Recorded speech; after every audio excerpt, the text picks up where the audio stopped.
فرمایا سبت علی مصائب لو انہا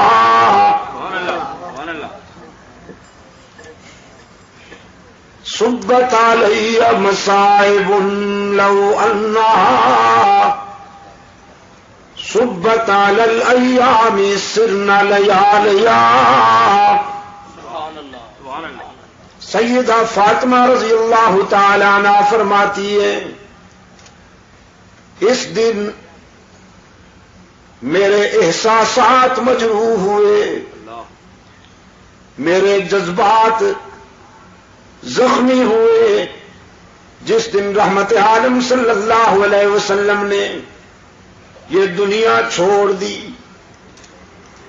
انس ابن مالک رضی اللہ تعالی عنہ فرماتے ہیں فاطمہ زہرا رضی اللہ تعالی عنہا نے ہم سے پوچھا میرے ابا کو کہاں چھوڑ کر آئے ہو؟ عرض کیا فاطمہ ہم تیرے والد گرامی کو مرقد میں قبر میں سلا کے آئے ہیں. سیدہ فاطمہ نے پوچھا رحمت عالم کے جسد اطہر پہ تم نے خاک بھی ڈالی ہوگی نا، مٹی بھی ڈالی ہوگی؟ عرض کیا ہاں بنت رسول خاک ڈال کے آئے ہیں. زاروں قطار برس پڑی فاطمہ کی آنکھیں کہنے لگی وہ ہاتھ تو دکھاؤ جن ہاتھوں سے تم نے محمد عربی کے جسم پہ مٹی ڈالی. وہ دل کہاں سے لائے تھے؟ وہ دل کہاں سے لائے تھے کہ تم نے رحمت عالم صلی اللہ علیہ وسلم کے جسم پہ مٹی ڈالی؟ تقدیر مسکرا رہی تھی کہ فاطمہ اس دنیا میں جو بھی آئے گا اسے اس مرحلے سے گزرنا ہوگا. لوگ موت سے گھبراتے ہیں اور قرآن کہتا ہے فَإِنَّهُ مُلَاقِيكُمْ. تم ڈرو گھبراؤ یا بھاگ جاؤ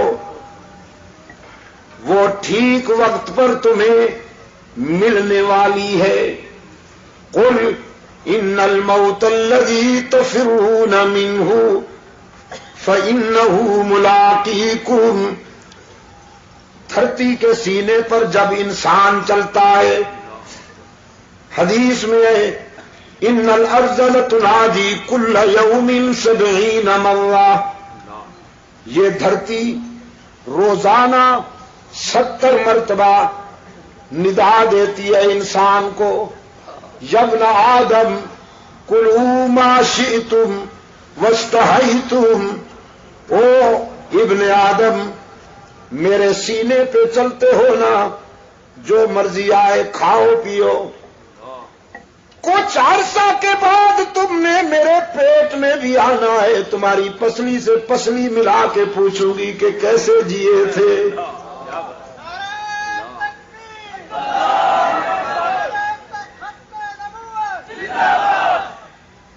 اپنی راحتوں میں انجام کو نہ بھول جانا، اپنی خوشیوں میں موت کو نہ بھول جانا کہ وہ ٹھیک وقت پہ آنے والی ہے. ابن ادہم بڑے روشن ضمیر ہیں، بادشاہ تھے، زر و سیم کی فراوانی تھی، خدام کا لشکر ہر وقت ان کے اشارہ ابرو کا منتظر ہوا کرتا تھا. خواب گاہ میں پہنچے، سلیپنگ روم میں، بیڈ روم میں پہنچے. وہ خادمہ بیچاری کنیز جو شاہی بستر بچھایا کرتی تھی، بادشاہ کا بستر بچھاتے ہوئے آرزو پیدا ہوئی کہ چند لمحے اس پر ذرا سو کے تو دیکھوں کتنی راحت ملتی ہے. بستر پہ چند لمحوں کے لیے سوئی، جسم جو مٹی پہ لیٹا کرتا تھا، سنگریزوں پہ لیٹا کرتا تھا، وہ اطلس و کم خواب کی چادروں والے شاہی بستر پہ لیٹا تو نیند نے اپنی آغوش میں دبوچ لیا اس کنیز کو، نیند کی وادی میں چلی گئی۔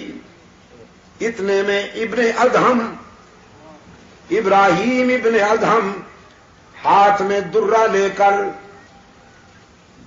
بیڈ روم میں داخل ہوا، خوابگاہ میں داخل ہوا، دیکھا کنیز میرے بستر پہ سو رہی ہے، غصے اور جلال میں پاگل ہو گیا، اس کو جگائے بغیر درے لگا لگا کر سزا دیتے ہوئے یہ سمجھانے لگا کہ تجھے جرأت کیسے ہوئی کہ بادشاہ کے بستر پہ سو گئی ہو۔ وہ بیچاری سٹ پٹا کے اٹھ بیٹھی، پہلے روئی، پھر ابن ادہم کی طرف دیکھ کر مسکرائی۔ شاہی مزاج میں یہ دونوں ادائیں سمجھ میں نہ آئیں۔ ابن ادہم کہنے لگا تیرا رونا تو سمجھ گیا ہوں کہ درے پڑے ہیں، ہنستی کیوں ہو؟ وہ کنیز کہنے لگی ہنستی روئی تو اس لیے ہوں کہ تیرے درے نے میرا چمڑا ادھیڑ ڈالا ہے، اور ہنستی اس لیے ہوں کہ اس بستر پہ 5 منٹ سوئی ہوں تو 5 چابک نقد لگ گئے ہیں۔ جو ساری زندگی سو رہا ہے پتہ نہیں اسے کتنے چابک سہنے پڑیں گے۔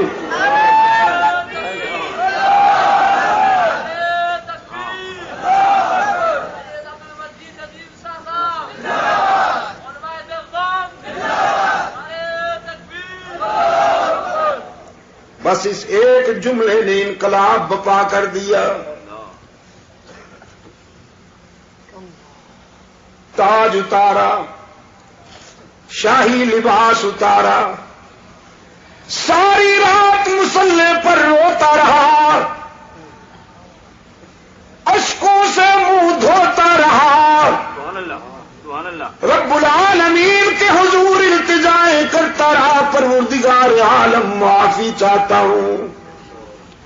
صبح ہوئی، مشیروں وزیروں کو بلا کر نظام سنبھالنے کو کہا، تخت سنبھالو، بادشاہی تمہارے حوالے کرتا ہوں۔ مجھے تو زندگی کی حقیقت ایک کنیز نے سمجھا دی۔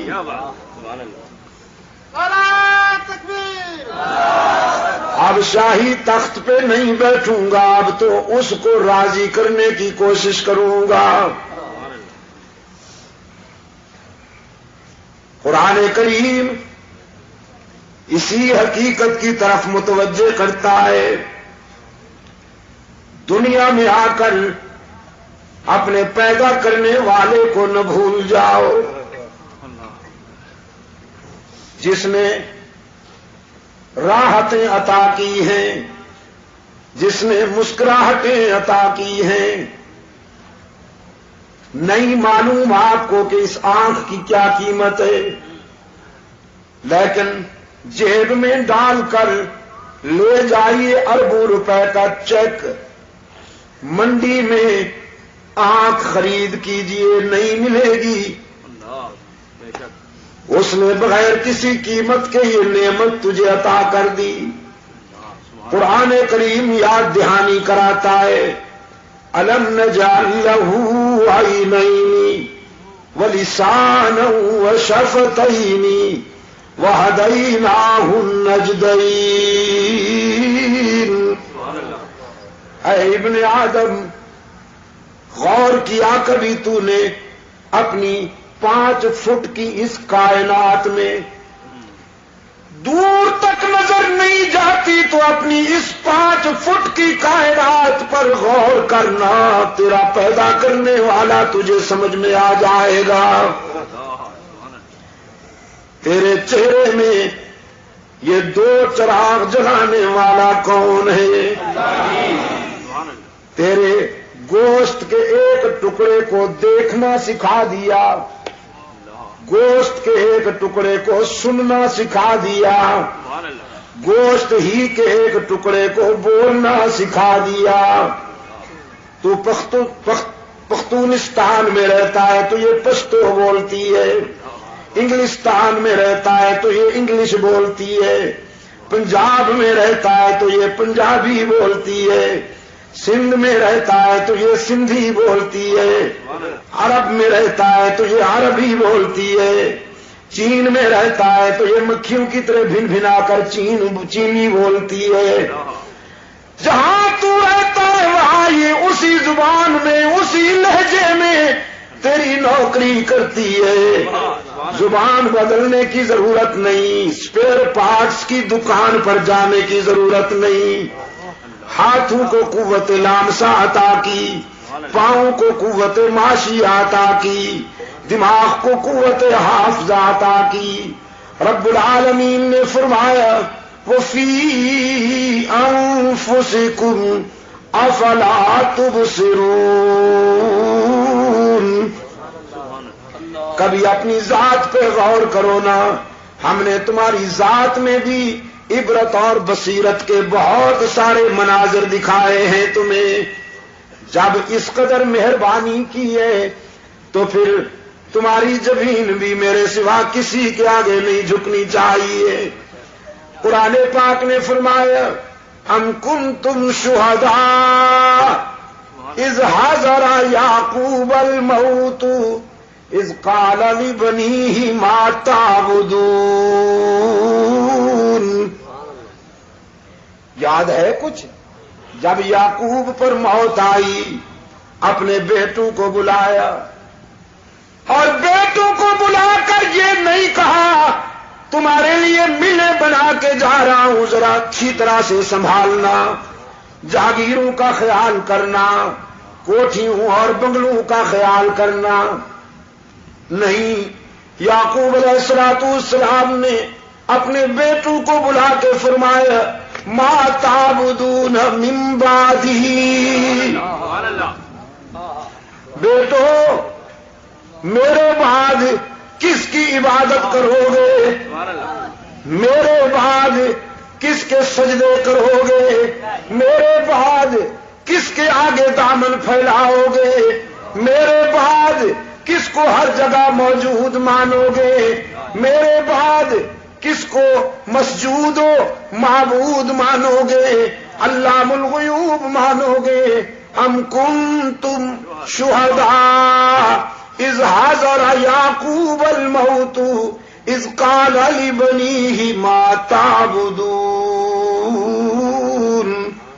پھر بیٹے بھی پیغمبر کے تربیت یافتہ تھے، سب نے نعرہ لگایا نعبد الہک و الہ آبائک ابراہیم و اسماعیل، ہم وعدہ کرتے ہیں ابا جان اللہ ہی کی عبادت کریں گے جو ابراہیم کا معبود ہے، جو اسماعیل کا الہ ہے۔